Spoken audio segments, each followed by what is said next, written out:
definition of the Legacy Lounge is the stuff that he's putting together. He's a great community leader. His story is amazing. All right, man, we're back in the lounge. Man. Episode 18. 18. Hey, moving right along. We got some exciting guests coming soon, but, you know, we'll get started on one of our episodes. We're going to sit down and tell the lineage story. So, you know, it's been fun working with you over the last several years, doing a lot of real estate. Now we've got this podcast that has just been so much fun. Yep.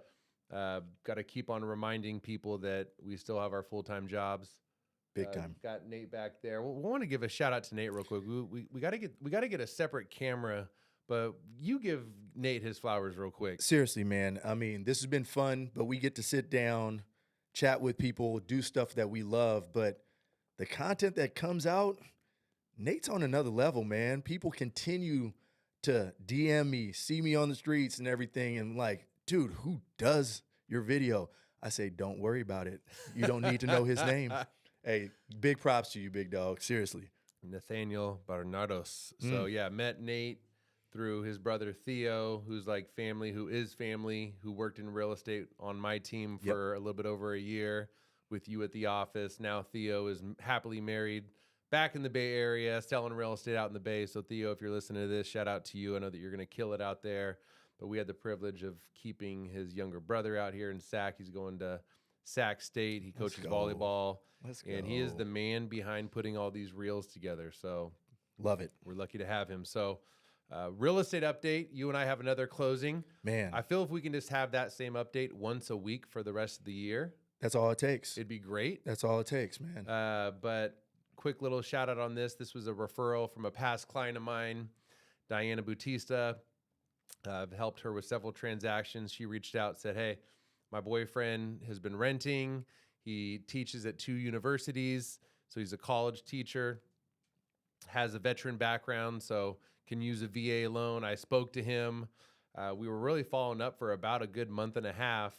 You pre-approved him, and it was a pretty squeaky clean pre-approval. So needless to say, I wish that all of the transactions that we come across are like this one, because I meet Rick, show him a grand total of 2 condos. We put an offer on the condo. It got accepted the very next day. We've been in escrow for not even 2 weeks, and your team got the loan fully approved. We're looking at signing papers this Saturday on a VA loan. Yep.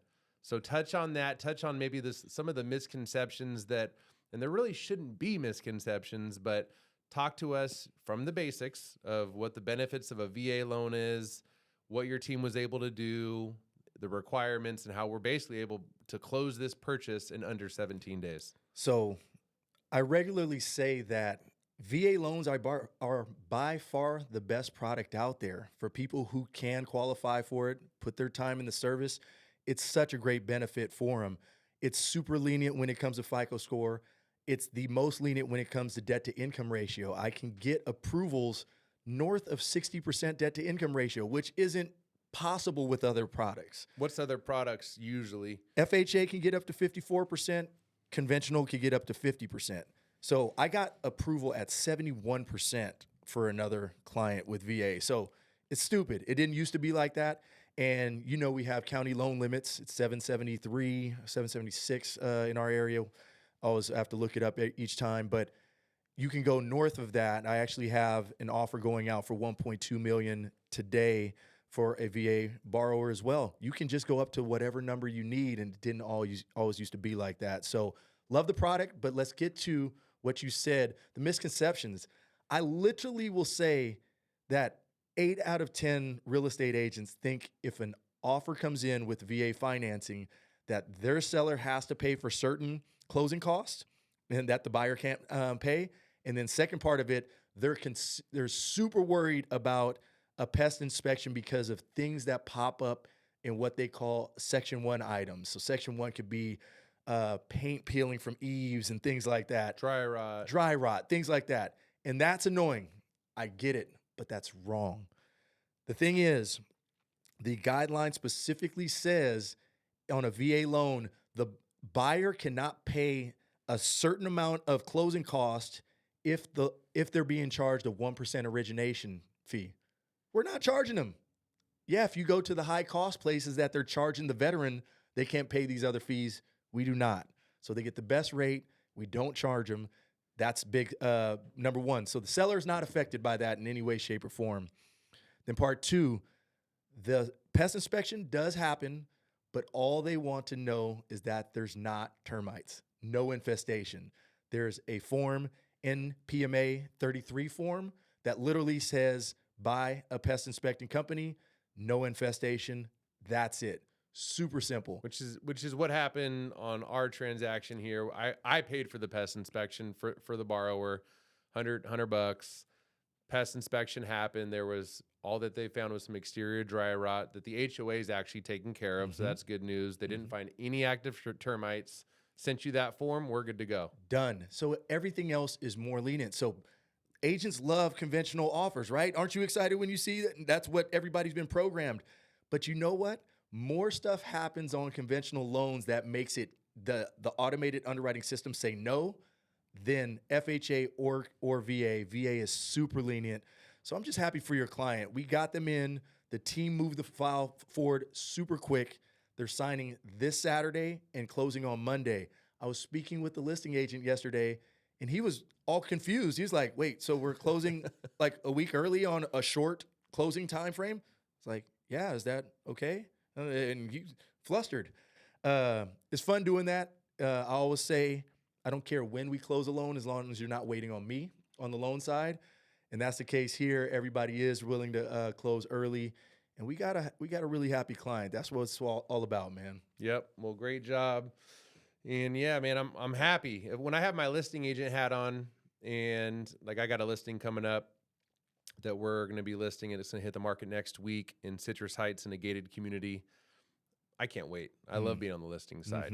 But one of the things I'm looking for is if I receive several offers, yes, cash is king. Yep. Great. But in my 18 plus years of selling real estate, I've seen the most amount of fallouts and shakiness with cash offers. Yeah.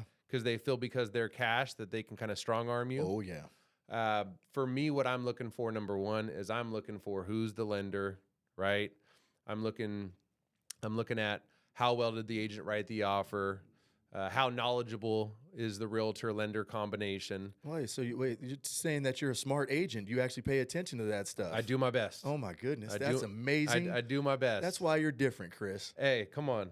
but no, so I won't blink at a VA offer, an FHA offer at all. Especially right now, what I'm feeling in the marketplace is that because we don't have the amount of deals going on, lenders that know what they're doing, they're able to get deals closed pretty quickly. Yep. If the file is tight. So, yeah, man, great job. Super happy for Rick. And I'll end on this too.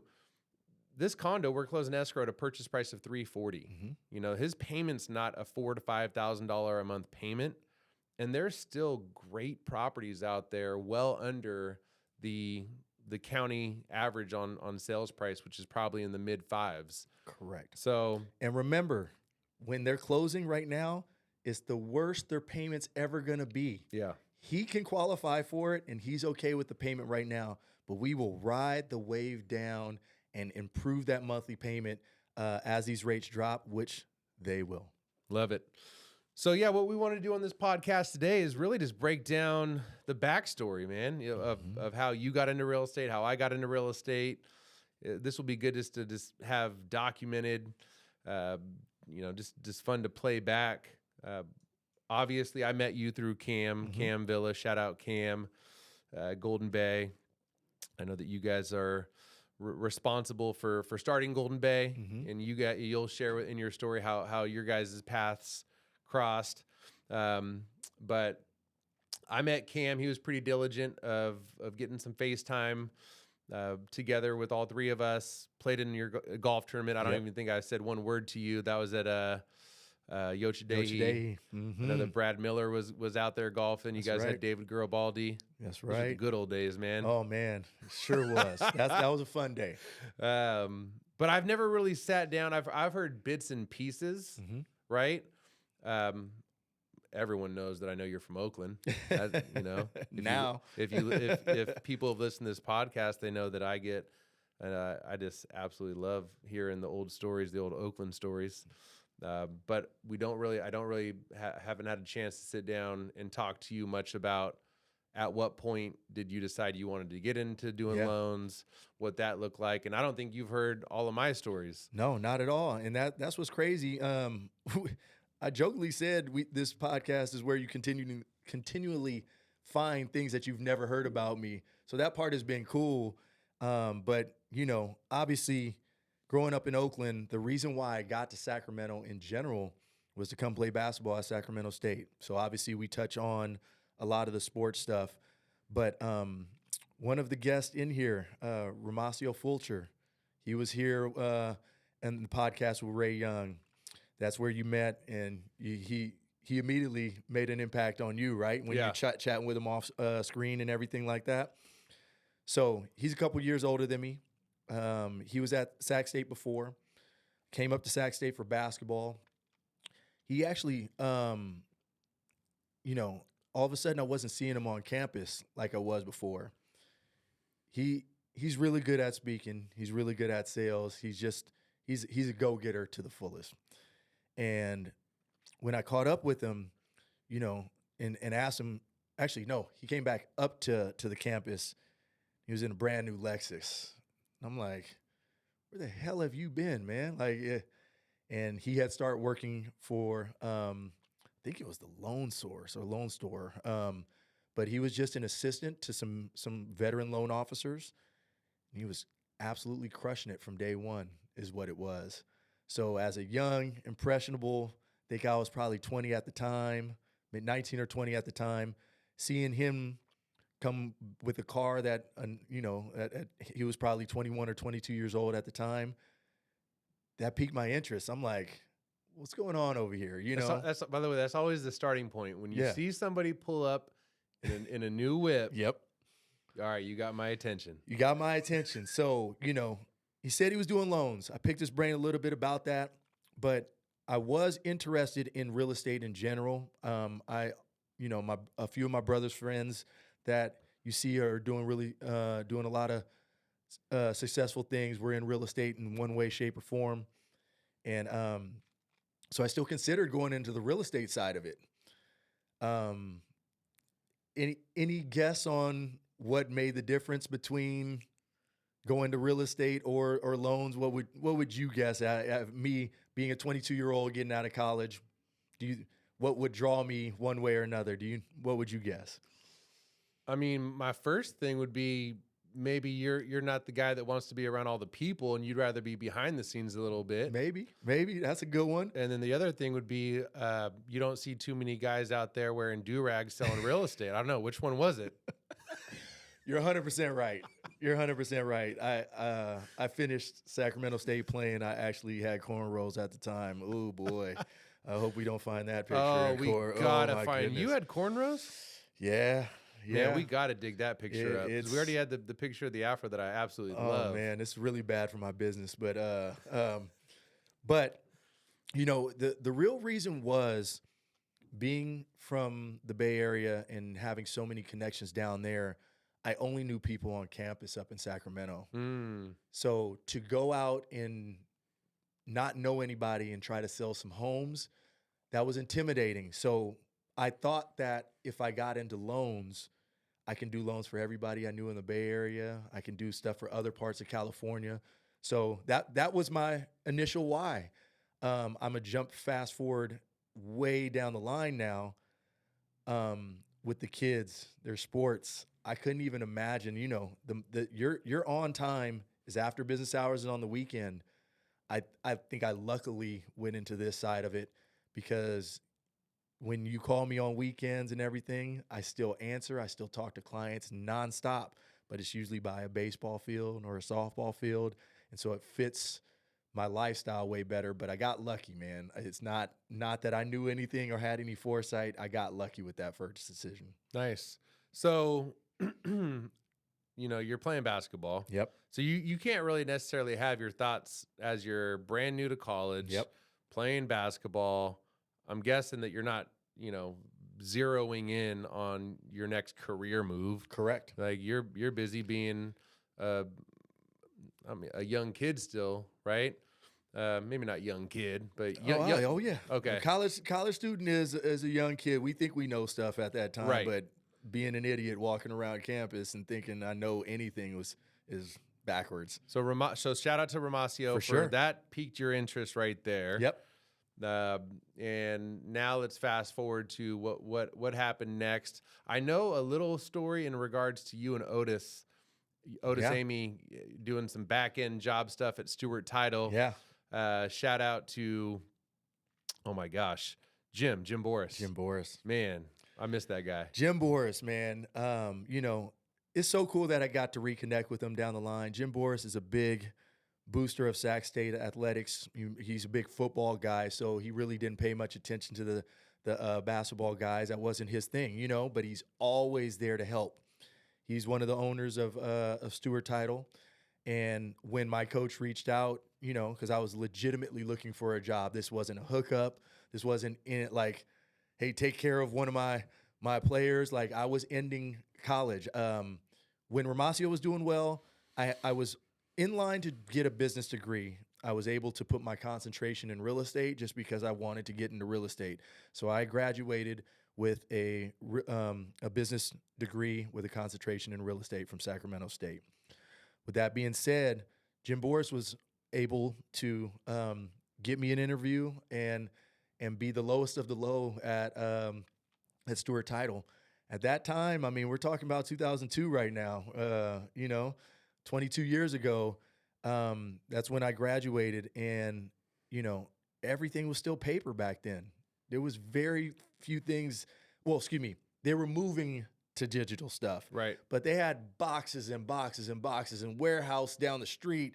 There was so many paper documents in the dungeon of the main office, and then I would have to go to pick old stuff out in the warehouse. So outside of going and locating things to bring back to the title agents so they can properly do title information on there, when I would get boxes, I was converting them into the oldest scanner to a screen possible, literally feeding documents into this thing, turning them into digital stuff. How exciting was that? Man, listen, I didn't know anything about anything, so I was in a business environment. I barely had slacks at the time, What kind of car was Jim driving at the time? Oh man, that S500. Come on. Listen, I was able to tell Jim this myself, man. Actually, I think two of the owners, maybe even three of the owners, they business partners, they all had S500s. So it was always my thing. If I owned a company, if I got semi-successful, I would get an S500. When it was a year or two after Golden Bay opened, and things were going well, I bought an S550, and that was it's one of those goals you put in your mind at 22 years old. That's what I thought success was. The owners drove a big body Benz. You know what my favorite car was when I was growing up that I said once I make it, I'm going to get? Do you remember one of the most iconic movies of all time, Menace to Society? Yes. You remember the 5.0? Oh, yeah. Oh, yeah. But that probably wouldn't be the most appropriate vehicle for me to purchase as a realtor. Bringing clients around in that. Yeah. Bumping computer love. Yeah. I'm telling you, I was obsessed with the 5.0. I'm with you. I was a Camaro guy, but I love 5.0s. Adam Casares had his 5.0. So I had the Camaro with the T-tops. He had the 5.0 Mustang. And believe me, I love both of those cars. We're going to get back to it, but we're talking about cars. I ended up buying my sister's four-door Honda Civic off of her, and she had like the race lights put on, and I had a couple subwoofers, and I'm not lying to you. When I got my real estate license, that was my car for the first, I want to say, 2 to 3 years of my career. And man, I remember like going on my first like appointments, I was like, I don't think this is the move Yeah. for like a big, tall, young No. guy like me pulling up in a 4-door Honda Civic with the race lights on, man. It was just, but you know, you just kind of make it work. But so working at Stewart Title, Yeah. Otis was working there as well. Correct. He was And- still playing. That was like his side job while he was playing. Okay, so I'm putting the pieces together.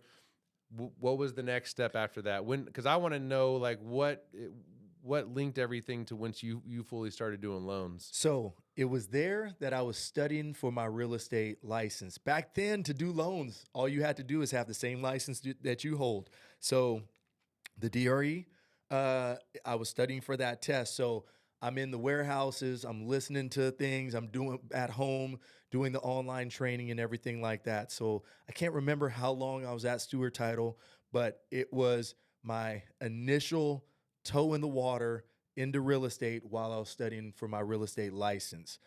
Once I got the license, I had another friend of mine, Eric Weber. He was at Sac State as well. He had moved to a place off of Douglas Boulevard, a small brokerage called Capstone Home Loan. So you go, you exit, you actually go to the left side. So the old side is what it was. That's where I met two people that were really influential to me as well. Dominic Ibarra, who is now my business partner on the laundromats, and Cal Lyford. They were business partners on a small brokerage. They taught me how to do loans from scratch. Cal Lyford, avid golfer. I never golfed before, and they would go golfing in the mornings and everything. We'd do back nine and breakfast before getting into the office. So we'd be there by 8, 9 o'clock in the summer days.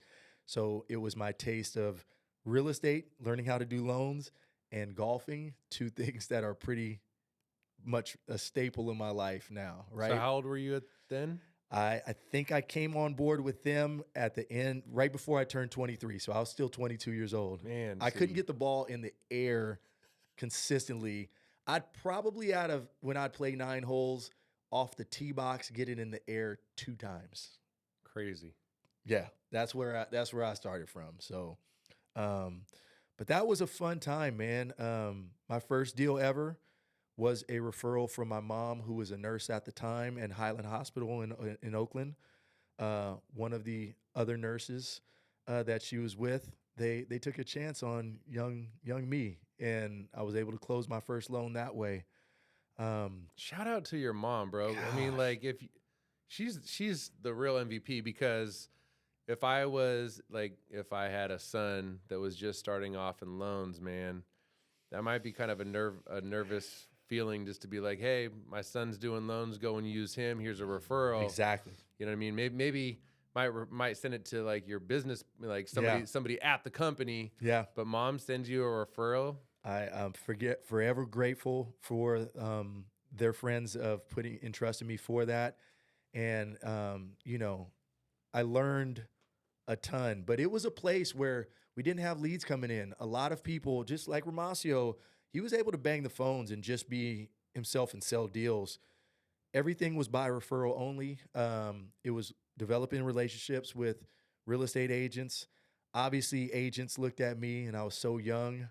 I have a different voice on the phone than what I look like. People would be taken back by when they saw me in person. Not only was I not white, but we gotta role play that real quick. So like, if I'm calling you off record, just to like chop it up, I'm like, what's up, Rene? You want to go golfing tomorrow?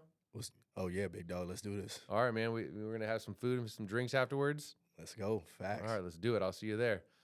Now, if I'm calling you on some real estate, if I'm calling you on some real estate stuff, it's like, hey, Rene, I got this referral. Are you in the office? Chris, yes, I am. Hey, appreciate you so much, man. Hey, I'm here working away. What time you need it? That's not even it, bro.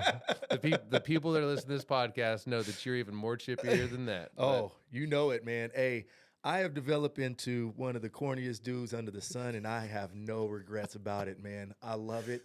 I'm by the book. I definitely wasn't by the book growing up, man. And I get to enjoy stuff with no regrets no more, man. I really don't care what people think about, but that type of talk is more representative of how on top of things I am. I am really put together, regardless of the way I talk. But I want that to come across. I want them to know that they're in good hands and everything. So, you know, the people are always going to judge, and I had to get over some hurdles. They were always taken back by how young I was, and I guarantee a lot of them didn't know that I wasn't white. That's for sure. And I don't care. We're just busting your chops, man. Just busting. Oh, I'm never worried about it. I joke about myself more than other people do. So to put a bow on this, so you're at that company. Approximately how long were you working with Dominic at that company? Until the crash happened. So that was 2002 all the way until I think 2008 is when they folded. 2007, everything started going in the wrong direction. We had a good run. I mean, I believe at 24 through 26 years old, I think I was making a couple $100,000 a year. Not a month, excuse me, a year. For somebody who has no kids and everything like that, that's great. I thought money was always going to be coming in, and it was not the case. You said for somebody that didn't have kids? Yeah, I didn't have any kids, and I didn't have any responsibility. I mean, I at 24 years old, Lex came in 06. So at 24 years old to 04 to 06, 06 is when Lex came, the end of 06. So I'm talking about those 3 years. I didn't have kids at the time until the end of 06, right? And money was rolling in. I definitely was hanging out with a few of the bank reps. Bank reps used to be able to do a lot of stuff for us, right? Live it up a little bit, take us out a lot. I was hanging out with they were husband and wife team that were in subprime. Subprime was big, right? And they were well above my pay grade. They bought a $1.2 million fixer-upper in Kailua, Hawaii. Used to fly out there all the time. I think I spent the better part of 2 months in a row just out there. We would roll out of bed after partying. Not partying like crazy, but, we're drinking, we're at beaches and going out to dinners and everything like that. Roll out of bed super early in the morning. They're on the phone talking, trying to get their loans in. I'm trying to get my loans in. They had a deck pool. The beach was pretty far, but you could see it because we're kind of on a hill. And we would grind for all day until about 2 o'clock, which is 5 o'clock out here, back to the beach. And, I falling into that trap. I think I came back from Hawaii, one of the trips, because they had just bought a brand new SUV out there. It was nice. I roll onto the lot, buy the most expensive Lincoln Navigator under the sun, throw 24s on it. I loved that car. And it was just out of my pay grade, man. It just was, I had the income to qualify, but I was really stupid with it. At that point in time, I had other friends in the industry, and when we would go out to eat or to party, it was like, who can spend the most money? It was so stupid. Yeah. I learned so much. It was so stupid though, man. But the crash is something that I needed. It hurt. It hurt all of us, right? I mean, you were doing it at the same time. It hurt. But I learned so much about what to do, what not to do. We're going through a stretch right now with the interest rates. There's actually less production loan-wise over the last 24 months than what it was during the crash. How crazy is that? Well, I was just do people know that? Say that. I mean, I'm going to touch on my story in a little bit, but like for me, when the crash happened, I wasn't affected at all. Matter of fact, yes, agree. Well, I mean, I didn't know any better. Yep. And plus, I didn't get into real estate when you did. Yeah. Mine was about a good 3 to 4 years after you did. Mm-hmm. But to make a long story short, the crash was all I knew. Yeah. And on the real estate side, there were so many opportunities. It was not even funny. And I was saying this to Kendra the other night, is there's a certain lead generation activities that my heart is absolutely not in right now. Mm-hmm. So for me, I'm just picking what I know that I'm going to be committed to, and I'll stay committed to it. Yep. But back then, I had a Spanish-speaking partner.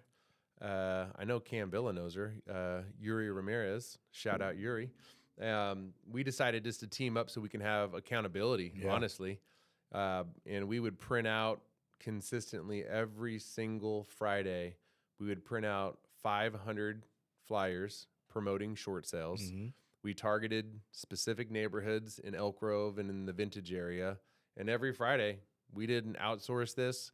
We put those flyers on doors. Amazing. And we picked up tons of short sale listings. And then, one thing leads to another. Once you start getting active with short sales, the next thing you know, people start hearing about it, Exactly. start referring you short sales.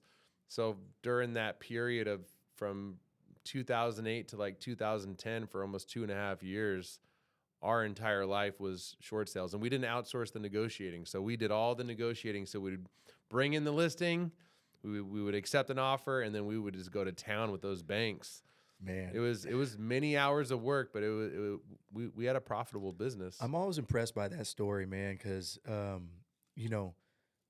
starting in the tough of a market is legendary, man, and dealing in what that hand that you're given, it started you off on such a good trajectory, man, and the people with cash at that time were cleaning up, right? And yes, there were still people buying, but loan stuff, it went the opposite way. So, but that's your start starting from that crazy time in real estate is legendary, man.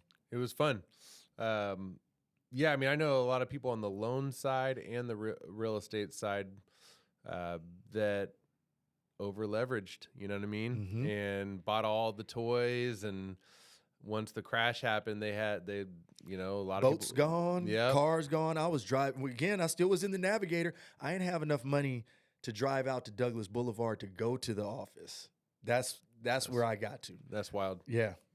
Yeah, people lost their homes, they bought these big houses. You had loans that were coming up, people that maybe got on Mhm. these option arm loans. Part of, and I want to circle back to your story, but now I'm just going to chat on mine. But Yeah. I think how I was really, really lucky for the connections that I got through my mom. Yep. When I got into real estate, and maybe there was like the assumption, like there were definitely people that were talking trash, like, "Oh man, you're just here because your mom." Yeah. Did you always know you're gonna, because of what you saw from your mom? Did you always know that was the route that you wanted to go? No.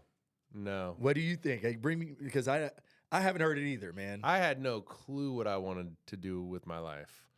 All I know is that You wanted to be a rapper. I Yes, wanted you to be a did. rapper. I just didn't put in the time.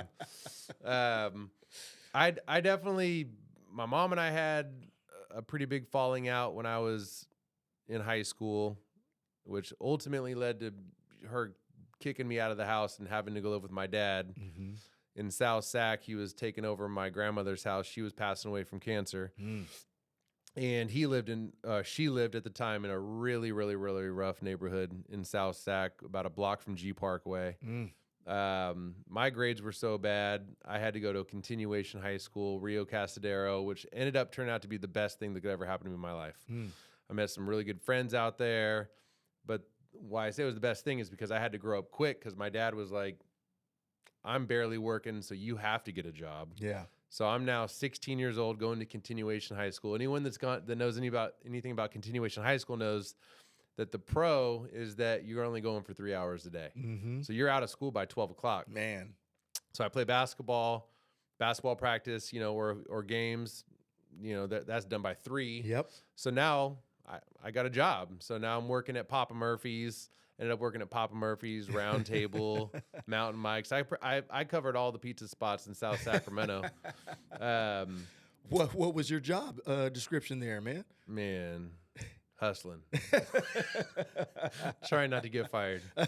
No, but ultimately, after working at those jobs, I graduated high school, and I didn't have a mom or a dad that were pressuring me about college. Yeah. That was never even talked about. So I was contemplating, do I even attempt going to college? And so I'm like, I guess that's what I'm supposed to do. Yeah. So I enrolled at Sac City, And I made it one semester at Sac City and was like, this is definitely not it for me. But at that time, I got a job.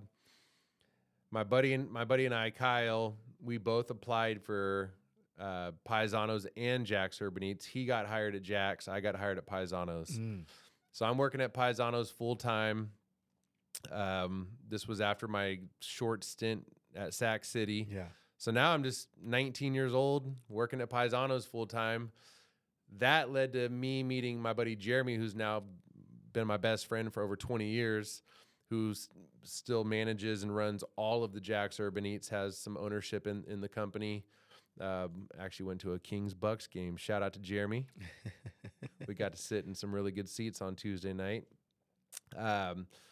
And then he was like, man, you should work some hours at Jack's. So I would literally open up Paisanos in the morning. I'd get there around 7 in the morning, and I was with the prep cooks, prepping up the restaurant for the lunch rush. I would work the lunch rush. So I would be there from 7 to 2. And then from 2 to 5, I would just hang out in Midtown. And then once 5:30 hit, I would close Jack's Urban Eats from 5:30 to 9:30. Dang. So I was like in it, working. Man. Did that for probably about 6 months, and then I was like, I'm getting burnt out.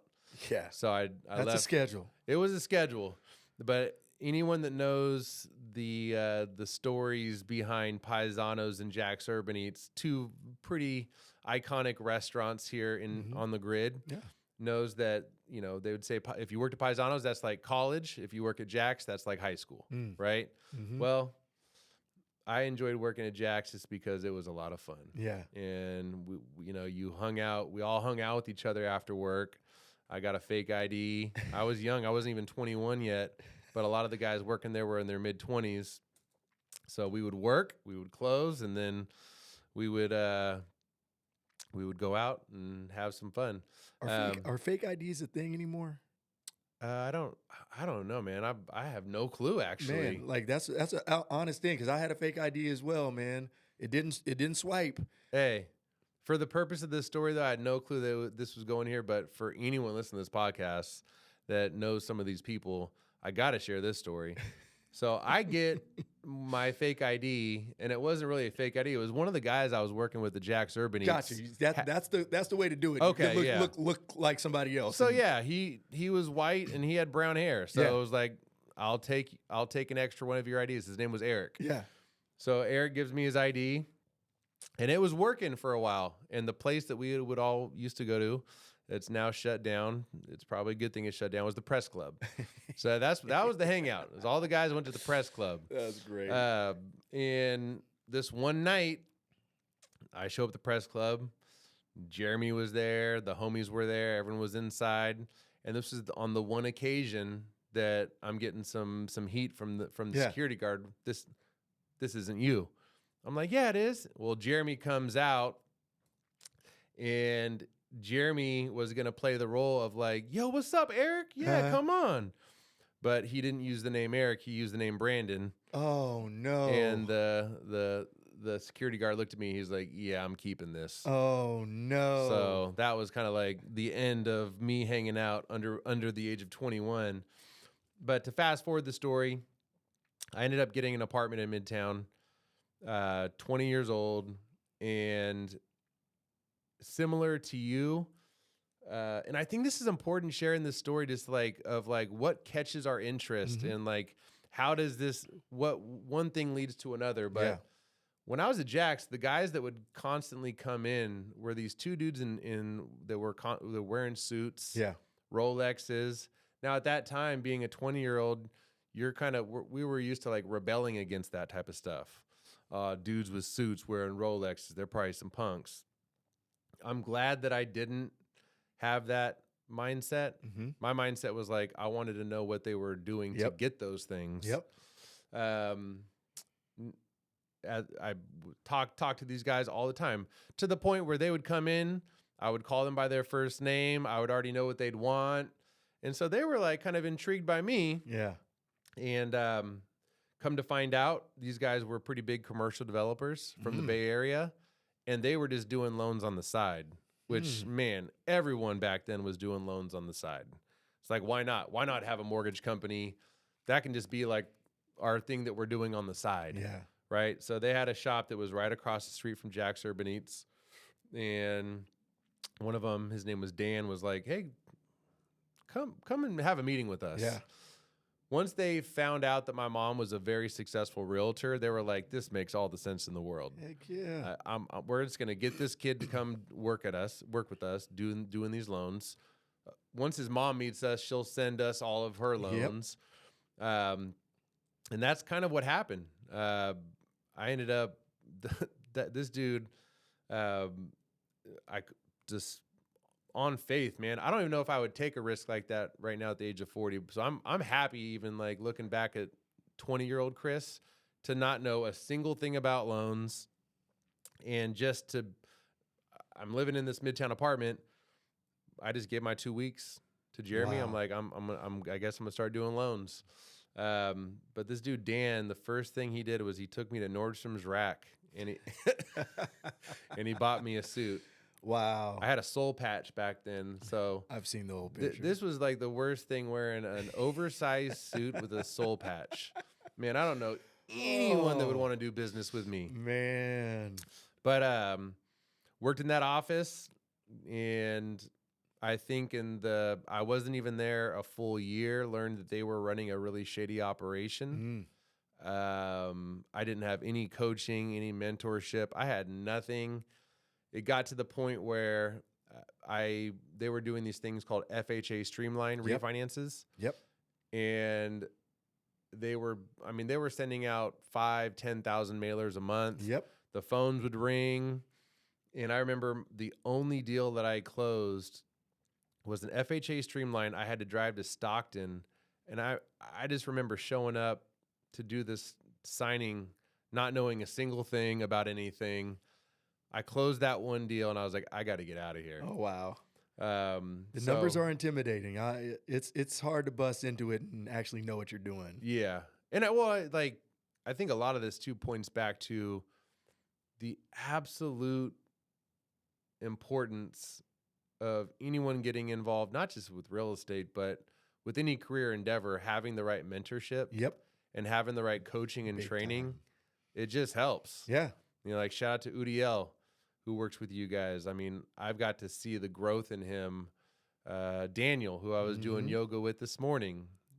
These guys are lucky because they have people like you and Dino and Cam and Joe, and you guys have built this foundation.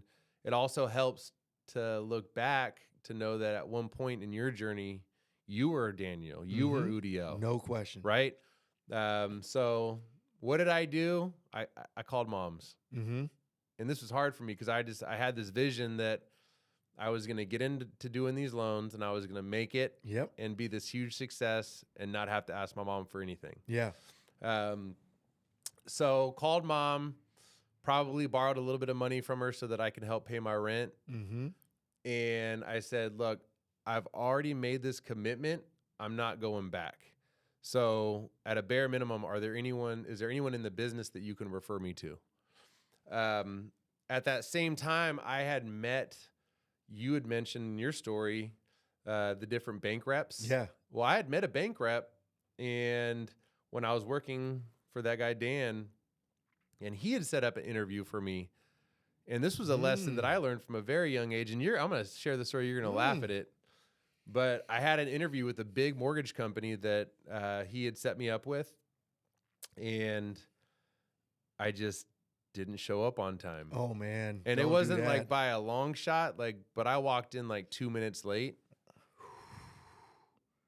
And they walked out and they were like, we have zero interest in talking to you. Yep. So I didn't even get the interview. My mom ended up at that point, though, saying, hey, I got this really good guy that I would love for you to sit down with. He owns a small mortgage company in East Sacramento. His name is Neil Smith. So if you ever watch this movie, it's one of my favorite movies. It's called Ghost Dog. And man, why am I drawing Forrest Whitaker? Okay, yeah. And I know exactly which movie you're talking about. It's, Yeah. it was actually the entire soundtrack was produced by the RZA, Yeah. Wu-Tang Clan. But there's like some martial arts background, but the whole premise of the movie is when he was a kid, this Italian mobster dude had his back, saved him from getting killed, and it became his lifelong mission to protect this dude. Yeah. So I call Neil, like in my entire history, I will always point back to Neil Smith as like my ghost dog. Yeah. In the sense of he took me in as a 20-year-old, and whether there were still things tied to, yeah, I'll take this kid in because going back to my mom, Yep. his mom will send me all of her business.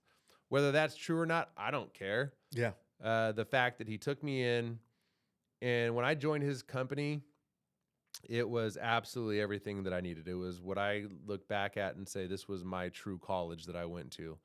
He's like, look, at my company, we read a lot. Self-development is important.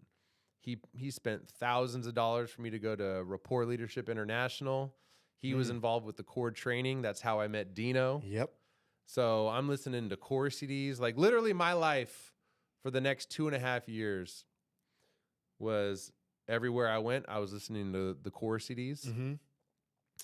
I was reading books every week. I became sold out to John Maxwell books. Like, Wow. these are like things that are just priceless. Yeah. You know what I mean? I was a loan partner one. So I did all the back end work. I did annual reviews for past clients. Made sure I had everyone's birthdays in the database. Yeah. I would call for follow-up stuff. So I was helping the loan partner too. Yep. Right. And then there was Neil, who Yep. was, the doctor, so to speak. Yep. I cut my teeth and really got to find out about what real estate in my eyes looked like, because when I wasn't doing back end stuff, I was watching what Neil was doing with his realtor relationships and cultivating that side. The one thing that I knew ultimately was I wanted to be in real estate, but I didn't want to be in loans. Yeah. Yeah. Because being in the offices wasn't my thing. Crunching numbers wasn't my thing to this day. And it's funny because I don't know if I even shared this with you, but Neil was in Detroit at the UWM Oh, was he? thing with Phil. Really? And my phone was getting blown up I did not know because that. Neil and Phil were sitting together and they were just telling classic stories. And one of the most classic stories was I couldn't ever remember the formula on the loan calculator to pump out a loan payment. So Neil was like, look, dude, write it on a piece of paper and tape it to the back of your calculator. Yeah. And he would just never let that live down. That's hilarious. So he told that story to Phil. Yeah. So Phil was busting my chops on that story. But basically what that led to was I get a phone call from my mom, and she goes, hey, I think your sister is going to be leaving my team. My sister had been my mom's right-hand person for 7-8 years at this point. Yeah. Working on her team. My mom at this time, my mom was her best year in real estate. She closed 103 deals. Incredible. And this was just my mom. She had one buyer's agent and my sister. That's crazy. Once she found out that my sister was going to be leaving, she's like, what would you think about getting your real estate license and coming on to work with me as my buyer's agent? And I'm like, damn, I want to run this by Neil. Yeah. Yeah. So I sat down with Neil, and he's like, I think that if you didn't take this opportunity, you'd be stupid. Yeah. So I really like to put a bow on this story. It was just so valuable for me I got to work at 2 different loan companies. Yeah. I got to work at the worst one you could ever work at, where there was absolutely zero accountability, zero mentorship, zero guidance, just so the wild, wild west, so to speak. Yeah. And then I got to work with a guy similar to you, who valued systems, who valued training, who valued leadership. I'll never forget that. I reached out to Neil recently, actually, because he's like a huge wine guy. And I'm like, man, what are your plans in May? Because I got to have you over to the house, man. Yeah. He's got like, at the time when I worked at his company, his wife was pregnant with their first child. Now They're both graduated from Jesuit on to college. So it's just wild how time flies. Wow. But so that's what I ended up doing. I had to now take my real estate test. And for the people listening to this, you know, the close people know I didn't pass it on my first time.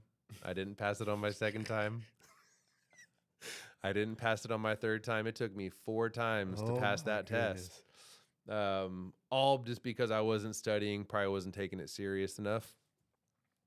But finally get my real estate license, and in November of 2005, Wow. joined Prudential Real Estate with Tracy Saison. So Incredible.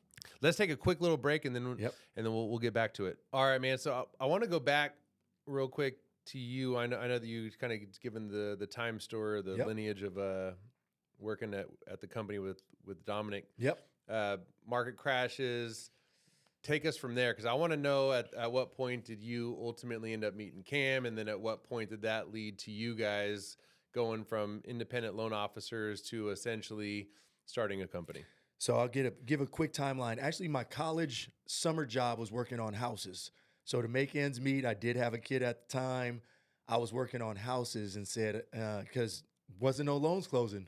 So I was doing that, never gave up loans fully, but then took a quick position up here. It was another loan company that they weren't doing any loans either, so had rented space out to a gentleman who was doing consumer credit counseling. So as a credit repair, a credit counseling company, we were able to do some sales. But I was like, hey, I'm in this office. I'm gonna hang my license here for when I get loans in. We're gonna do that. So since it was out of the same office, was able to get money going in again. I started working for KMG Loan. We had a good run there, man. Loved Ted, super fun. I started when the market turned again. I got back into doing. I swore I wouldn't get back to doing loans and only loans, be 100% commission. I swore I would never go back to that. Do loans on the side when I had something else going. That was the plan. But then I started closing a lot of loans. There's a lot of money coming in. Now, I'm curious, because I've never even asked you this, but during that time when you said I started closing a lot of loans, is this like 2010, 2011 time frame? That's correct. Okay, because that's when real estate for me started getting really good. Yeah. I got in 05. Mm-hmm. But when I say 2010, 2011, that's when the market started going up a little bit again.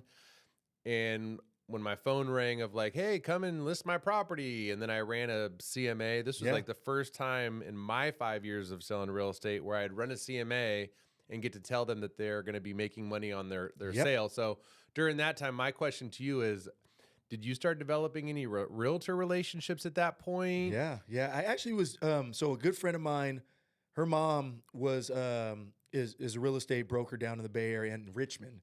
So it was a Spanish-speaking office that I was actually doing a lot of loans out of. I don't speak Spanish, but they were really active in everything.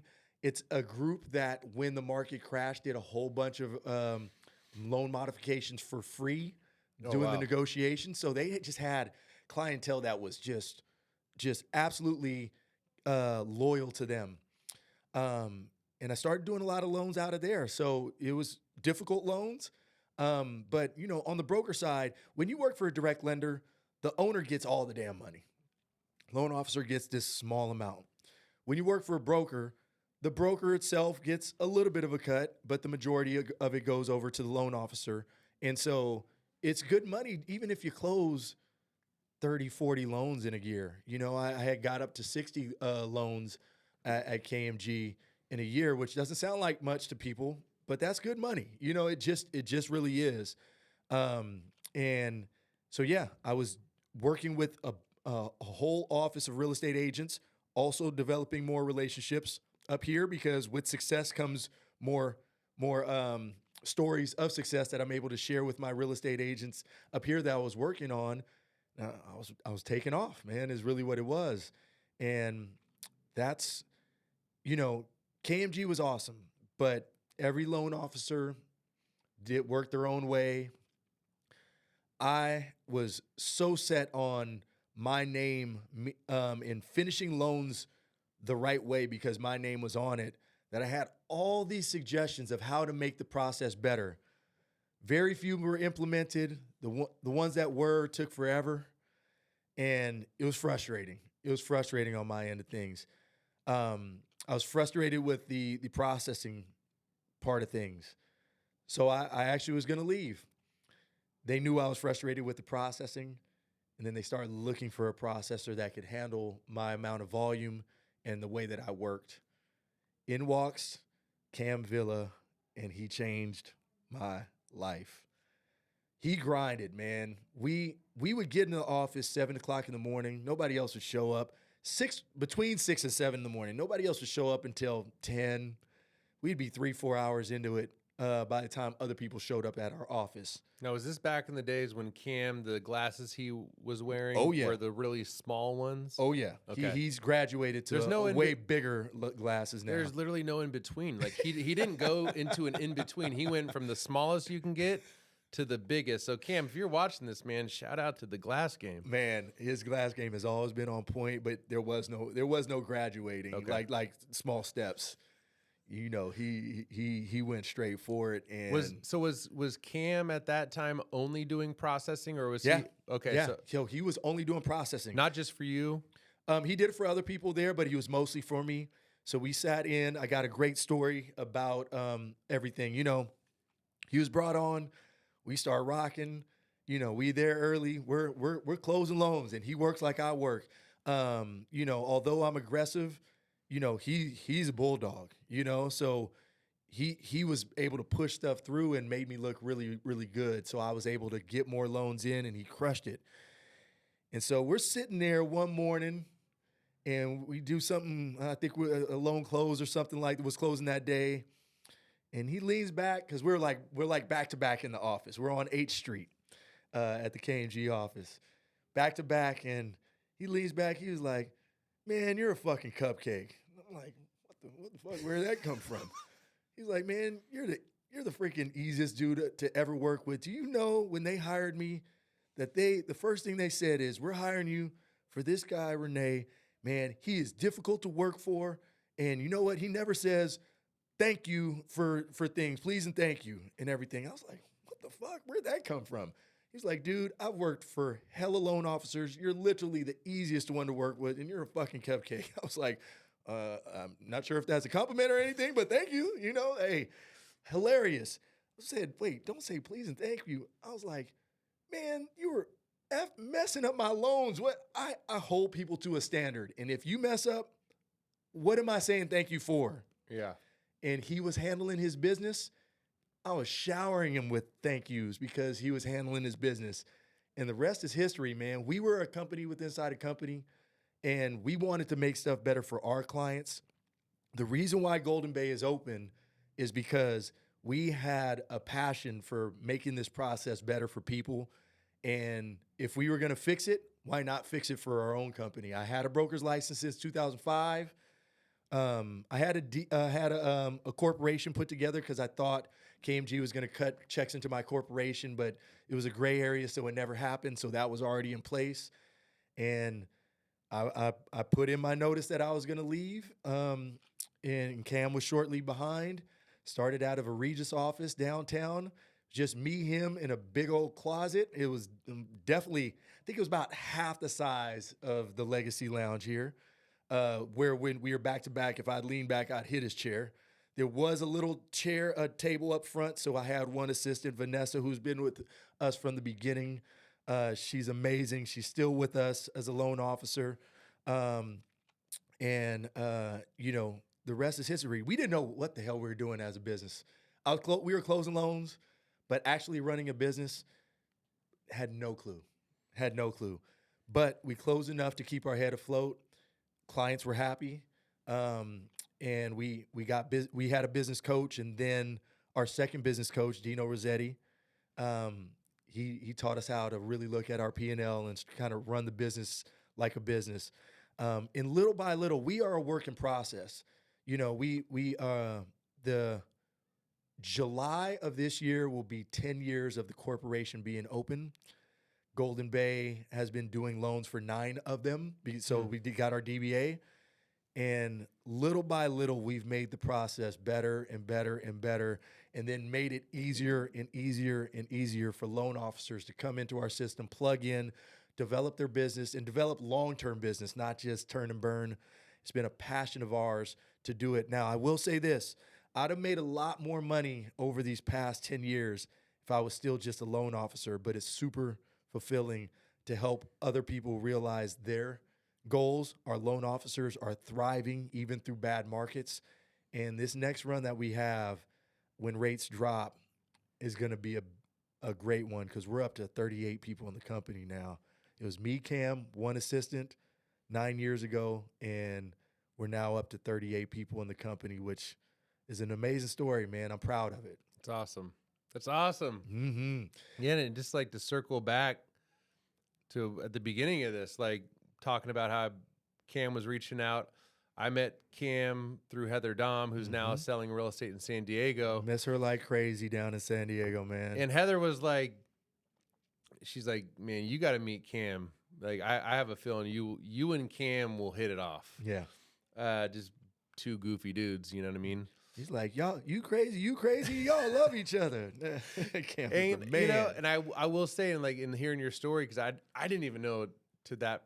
I knew that he did processing, but I didn't know the backstory on it. But Cam does a really good job at networking. He is. He does a really good job at just being himself. Big time. And one of the most annoying things for me, you pretty much know, like for realtors, for example, if you're a realtor that's been in the business for more than 2 years, you probably already have a lender For sure. that you talk to. But that doesn't mean that you still being a lender can't reach out to that realtor. Yeah. But one thing that is a turnoff, and I still see it today with a lot of loan officers, don't spam text me, bro. Yeah. And don't send me your videos if I didn't ask to receive them. And can you just keep it a little personable? Yeah. You know what I mean? And like, I feel like you and Cam mastered that, or else I wouldn't be sitting here with you today. Yeah. It just so happened that on the friendship side, you and I have developed a very deep friendship where, you know, I would take my shirt off my back for you and you would do the same for me. And it's led to us having this awesome podcast and golfing, and you still invite me on golf trips, even though I can barely break 100.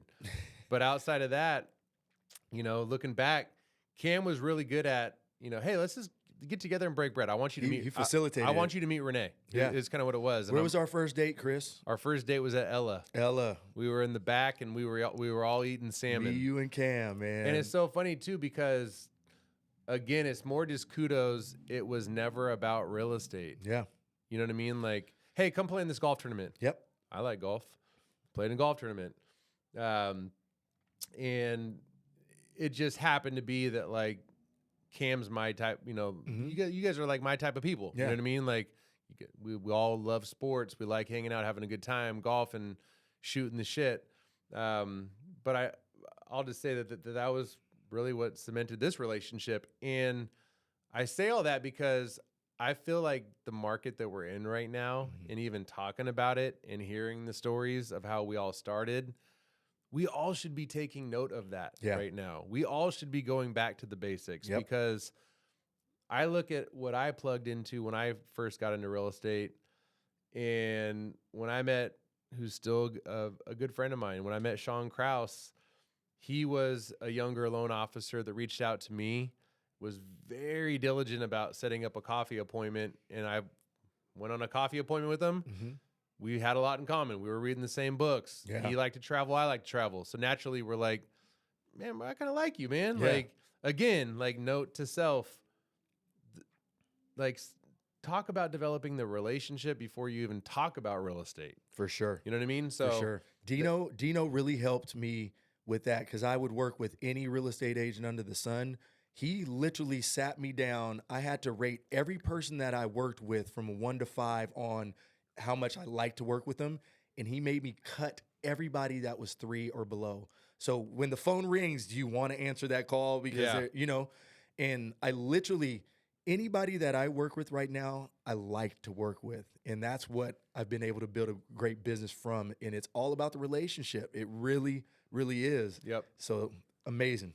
So Sean and I decided, man, we gotta start our own BNI group. Yeah. At that time, Sean was already in a chapter in Davis, but he's like, you know, because he lived out in Davis, he had a condo out in Davis, but he's like, man, let's start something here in Sac. Yeah. So we started a BNI chapter, and it's crazy, man. Like looking back, because that chapter, we started the Sacramento Midtown chapter. We were at Beatnik Studios, but that was a huge book of my business, man. As a young, you know, I was in my mid-20s. Where are the deals going to come from? Yep. You could only do so many open houses. I was doing 3 to 4 open houses a week.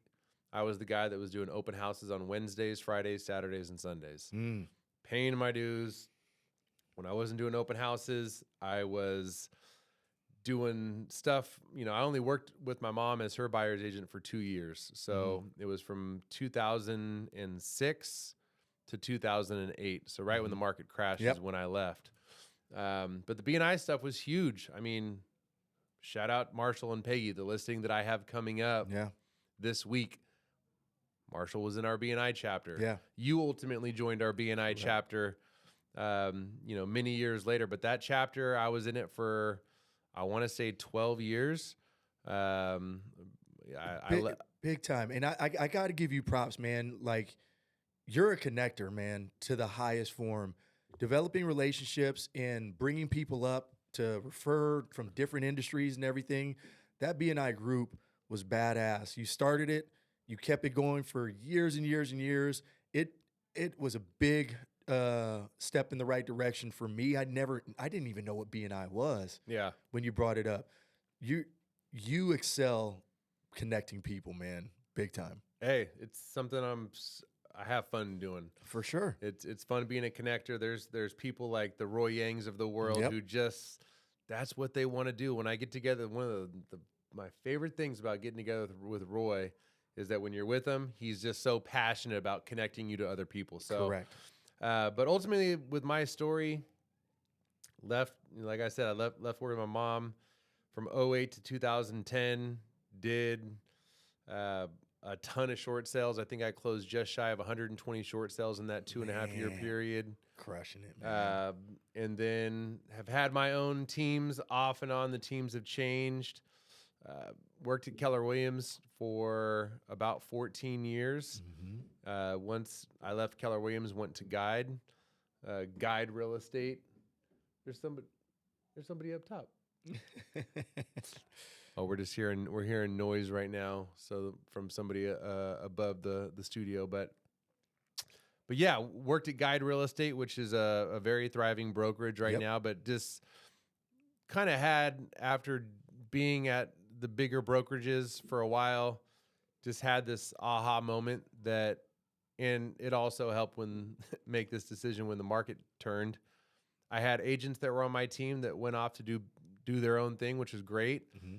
Justin Sorba being one of them. That was the longest, agent that I had on my team. Justin and I worked together for 6 years, which was a really good run. But it was like, I think it's time for me just to go on my own and do my own thing. Amazing. So Refine Realty Group, we went from a rebranding.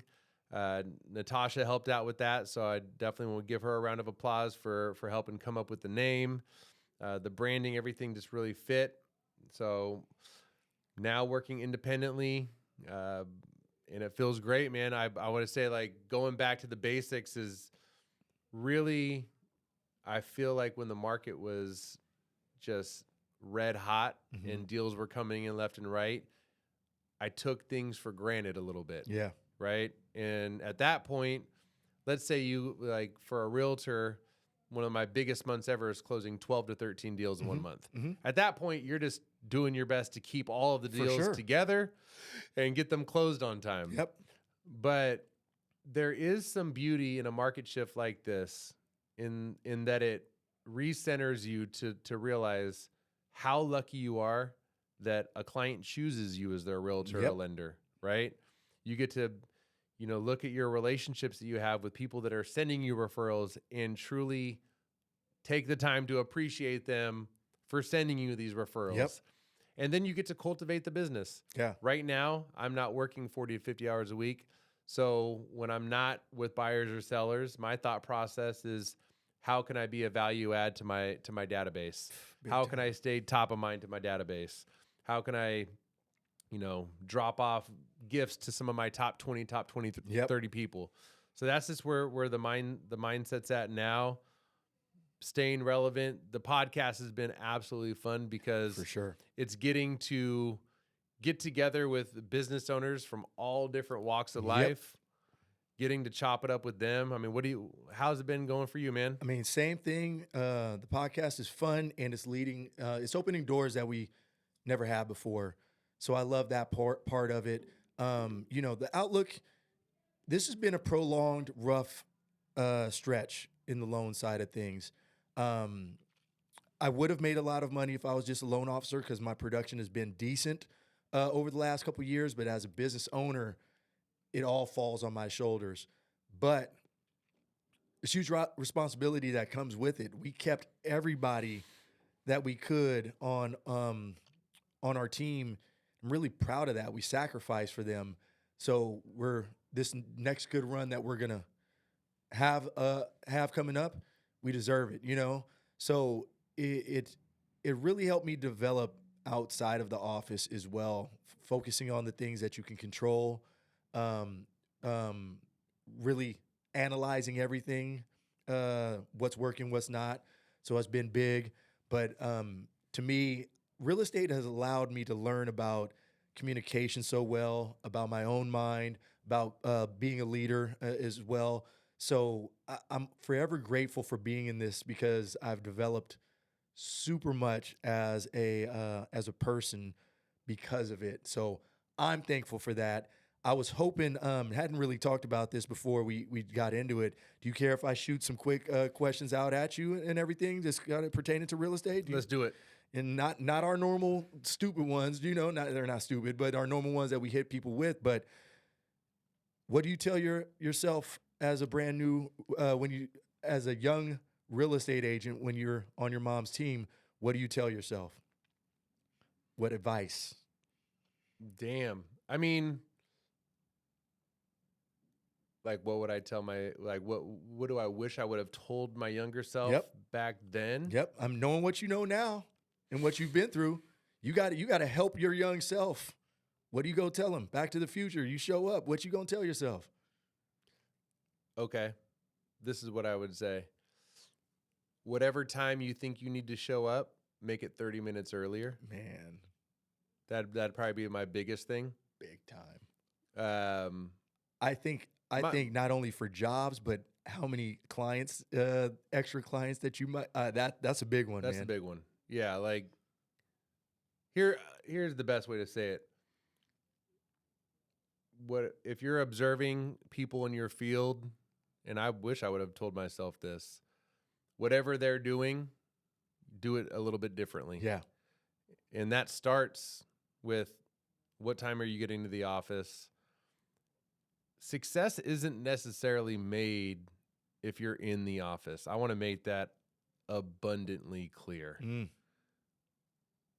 That could be if you're grinding out of the office, doing open houses or networking, coffee appointments, lunch appointments. I mean, but I would have told myself, take great pride in showing up early. I love that. Give me your most influential book that has affected you in real estate. I just don't think I can pinpoint one book, but I'll tell you one author. Yeah. And that'll definitely be John Maxwell. Oh man. Without a shadow of a doubt. I love that. They're like, I don't know why I've read so many of his books, but one book that stands out is a book that he wrote called There's No Such Thing as Business Ethics, Just Ethics. I love that. Phenomenal book. I haven't read that one. And the whole premise is the way that you are all the time is who you are. So Don't try to put on this hat. I'm going to see how you are outside of business, and however you show up outside of business is probably how you're going to be showing up in business. So just be the best person you can be all the time, not just some of the time. Man, dope. Yeah, John Maxwell, he's the GOAT, man. Dope. What's the biggest thing you learned over the last 24 months when things haven't been going great? These are good. These are off the top, dog. I didn't write these down. All right, we'll get vulnerable. So, number one, it doesn't pay to be the person that I just feel like I've always been the guy that, like, when we're out and about, I'm, at the nice restaurant or at the winery or wherever we're at, I'm always putting my card down. Yep. And it's fun at times, don't get me wrong, but like I just was not a good steward of my finances. Mm-hmm. And I feel the best thing that I was able to accomplish since I've been in real estate is buying real estate. Mm-hmm. I clearly don't own enough real estate. Yep. We're going to change that. But outside of owning real estate, I know that I could have done a much better job at saving money when the times were good. So, it doesn't mean that I can't do that right now, because I am doing that right now. Yeah. And I'm being a better steward of my finances right now. But so I would say that mixed with, and this is a big one for me, my identity throughout the last 15 plus years of my life was in real estate. Mm-hmm. Meaning, like, in order for me to really feel good about myself, it was like, what award was I getting? Yeah. What were my numbers? And especially being at a brokerage like KW, that's all that it's about is what award are you getting? What's your production? What's your GCI? That can be good to a certain degree, but when your identity is in real estate, like, to me, that's a problem. And so the last 24 months, I've had to it's been really hard, but now I'm actually like getting into it. Like, I'm having to give myself permission with, it's okay that you're not working 8 or 9 hours a day. Mm-hmm.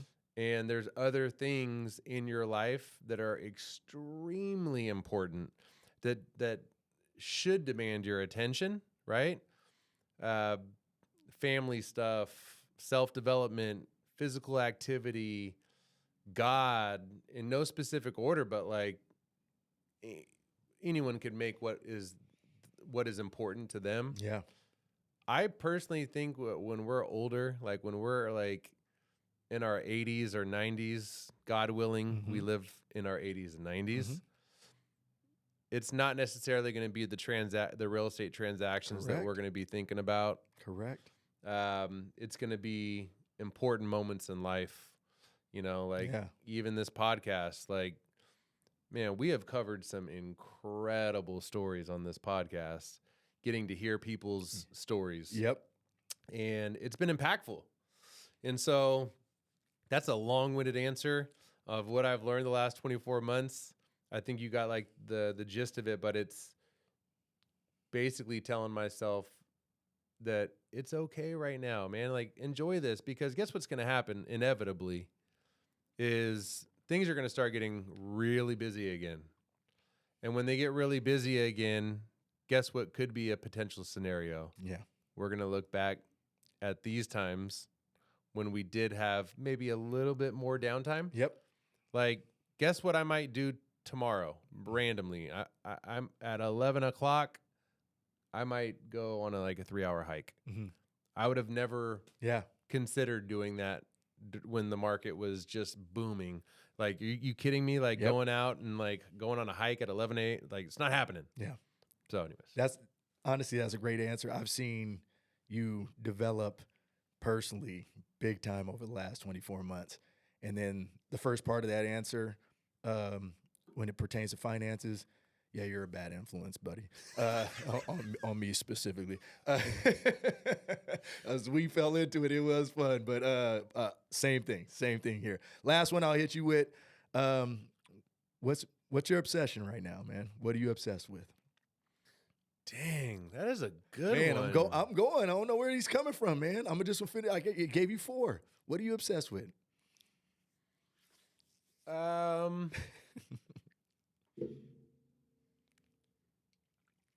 would say the obsession is like for the very first time I can actually feel myself developing into a human being that's really, really starting to be more conscious of how I treat other people. Like what I mean by that is I have been so all about what Chris wants to do for the past 15, 20 years, right?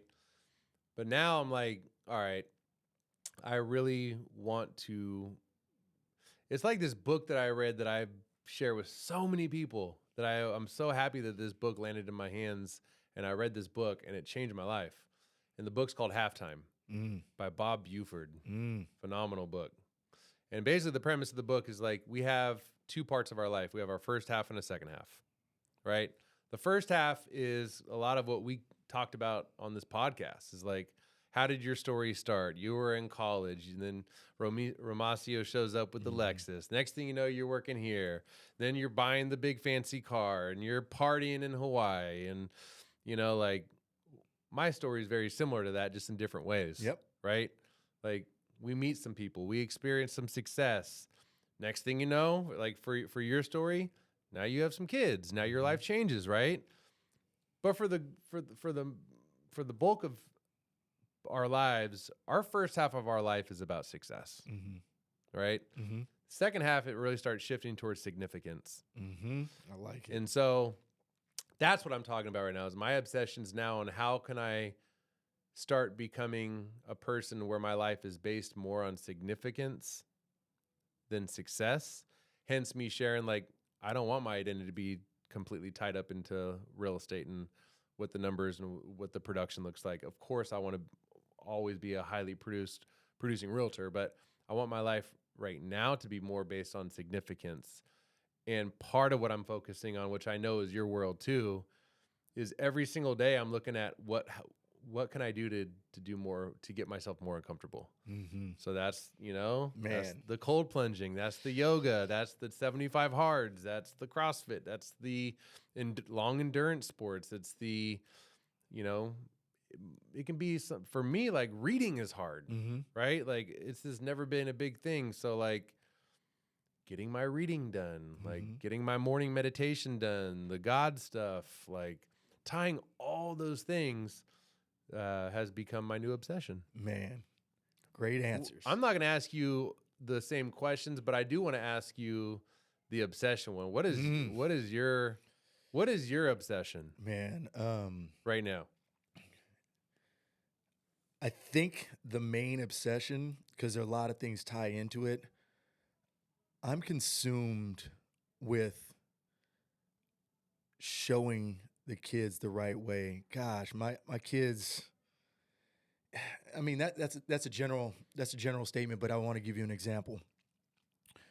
We just had a big falling out with a baseball team that my son is on.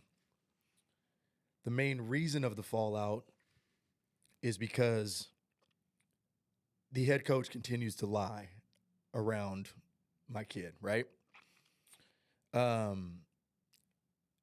Being a good person, bringing value to people around, and demanding the same from everybody I choose to be around is so important because I want my kids to protect their happiness by any means necessary.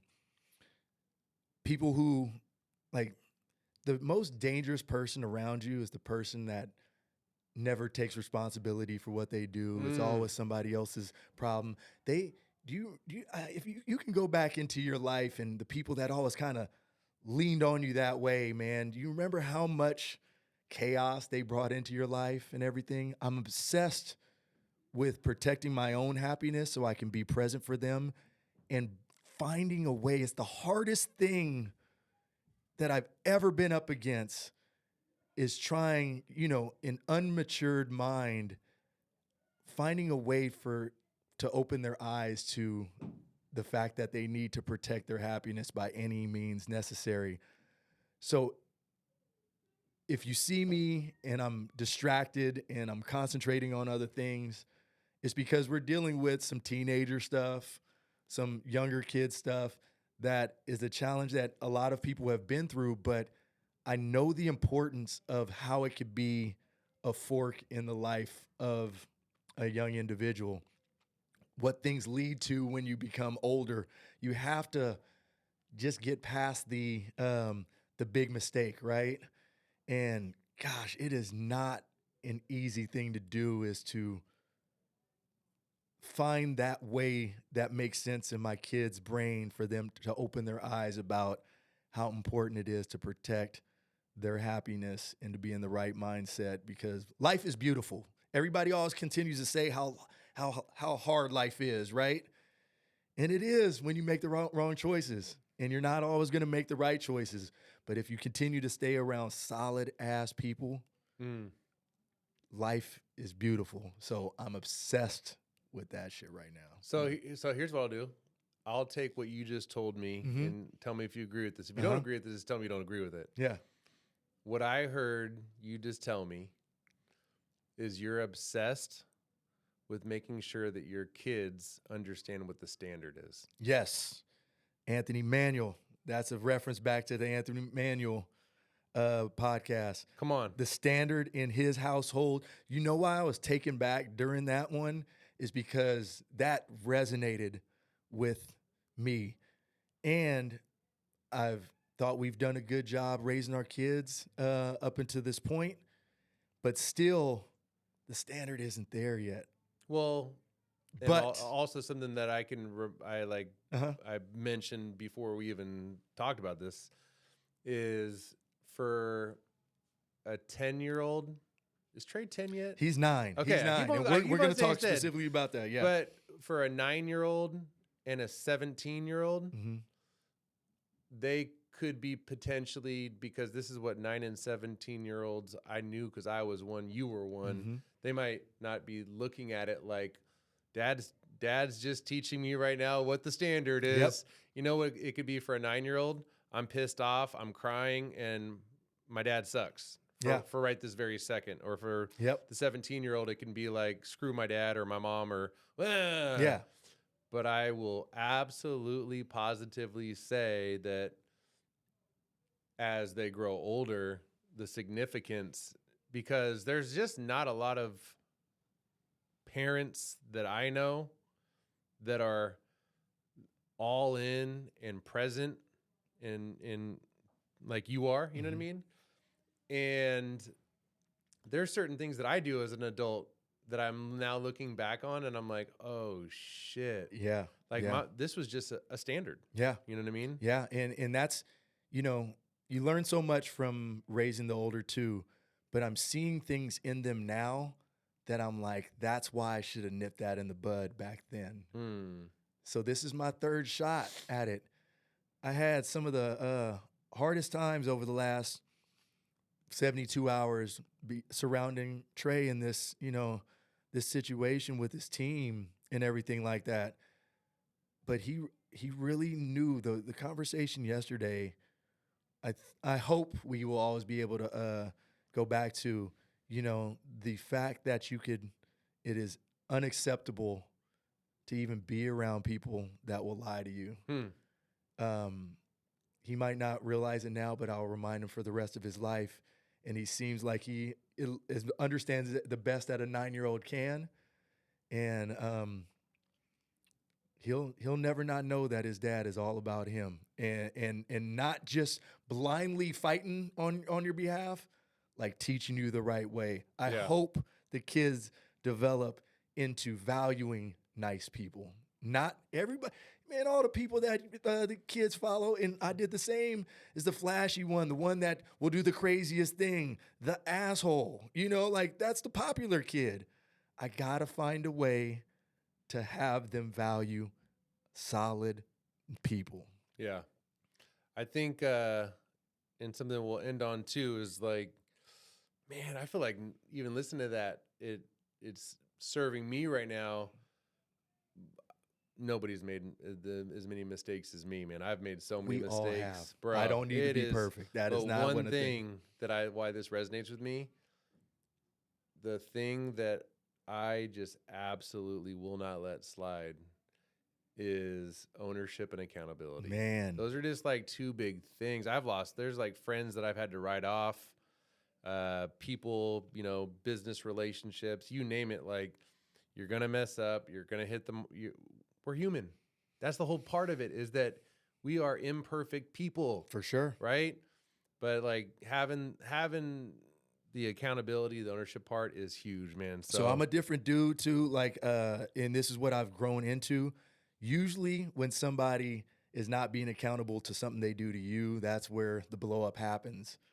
I'm being much better at when you can see them not being accountable to other people. And like, all right, that's not somebody I want to mess with. Yep. So I love it, man. It's a lot of times insecurity. I love that the podcast I was listening to with Dion was on it. His quote that's on the wall is, "Don't let my confidence disturb your insecurity or offend your insecurity." So I say that again. Don't let my confidence offend your insecurity. I love that quote because that's what it is, man. I know I'm not perfect, but hey, I know I'm walking around on a daily basis being a good dude, and I only want to be around good dudes, good women.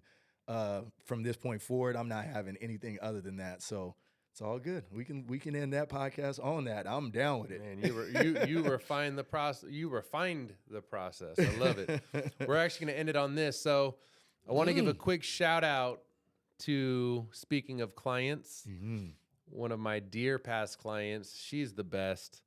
Got to meet her through a super long time past client of mine, which is her brother, James Shelby. Yes. Shout out James, who is a client of yours, friends. James is a phenomenal golfer, does a lot in the community. His parents are big people in the community. The Shelby family in general Amazing. are just amazing people. But I am so fired up for Melanie because she has gone all in on her tequila company. And I hope I don't butcher the name, Enalama. And it means the soul. From the soul. From the soul. In the soul is actually what it means. Okay.